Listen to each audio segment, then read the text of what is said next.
Be strong.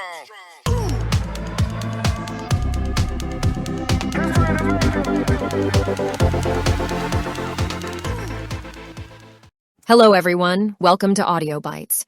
Oliver Twist, a novel by Charles Dickens. Let's get started. Chapter 2, Life with Mr. Sowerberry.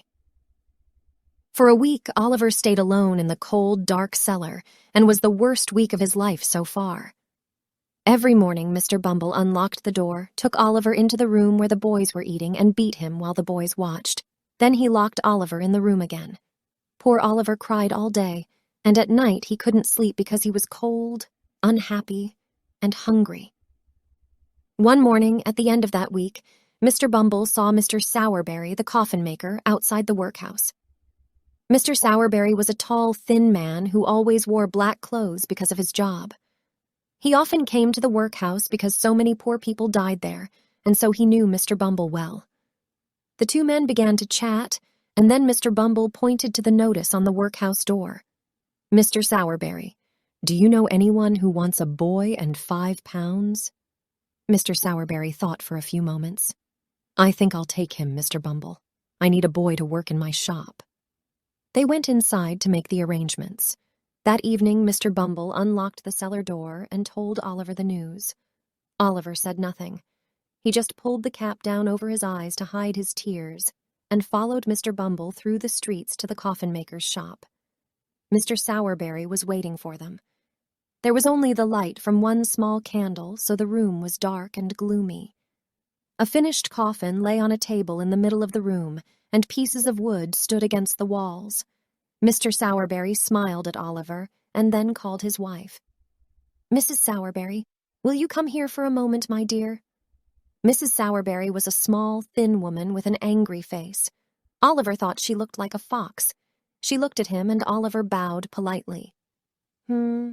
He's very small, she said at last. Yes, he is small, agreed Mr. Bumble. But he'll grow, ma'am. Oh, yes, he'll grow all right. On our food and drink. Get downstairs, you little bag of bones. She pushed Oliver down some stairs into a dark little kitchen where a servant girl was working. Charlotte, give this boy those bits of meat the dog didn't eat. For the first time in his life, Oliver tasted meat. He ate the dog's food hungrily, and then Mrs. Sowerberry said, Your bed's under the shop counter. There's nowhere else, so enjoy sleeping in there with the coffins. She laughed and left Oliver alone. He was very frightened and hardly slept all night. Early in the morning, Oliver heard someone kicking the door and shouting, Open the door! Oliver opened the door, and a big boy walked into the shop. I am Mr. Noah Claypole, and you must do what I tell you, said the boy. Now take the shutters down and hurry up. He kicked Oliver as he walked past. The work was hard, but Mr. Sowerberry was kind to Oliver. When Noah noticed this, he got jealous. He was always nasty to Oliver and made his life very difficult. One day, the two boys were in the kitchen together. Noah wanted to make Oliver cry. He pulled his hair, pinched his ears, and said all the horrible things he could think of, but Oliver did not cry. How's your mother? Asked Noah. She's dead. Noah thought Oliver was ready to cry, so he continued. I heard your mother was a bad woman. Oliver's face went red, and he jumped to his feet and hit Noah so hard that the big boy fell down. Noah began to shout, Charlotte! Mrs. Sowerberry! Help! Oliver's murdering me! The two women ran into the kitchen, and they both hit Oliver. Charlotte locked him in the coal cellar until Mr. Sowerberry came home. When Mrs. Sowerberry told him what happened, he beat Oliver too and sent him to bed without any supper. Alone with the gloomy coffins, Oliver burst into tears. He cried for a long time, but at last he had an idea and wiped his eyes. He decided to run away to London and look for work there.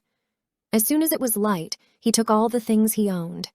A shirt, 2 pairs of socks, a piece of bread, and a penny, and tied them up in a big handkerchief. Then he quietly opened the door and set off. Here we come to the end of episode 2. In case you want to explore more audiobooks, the link to the playlist is right there in the description below. Do check out, like and share if you loved it. Don't forget to press the bell icon to stay updated regarding upcoming episodes. Stay tuned. Thank you.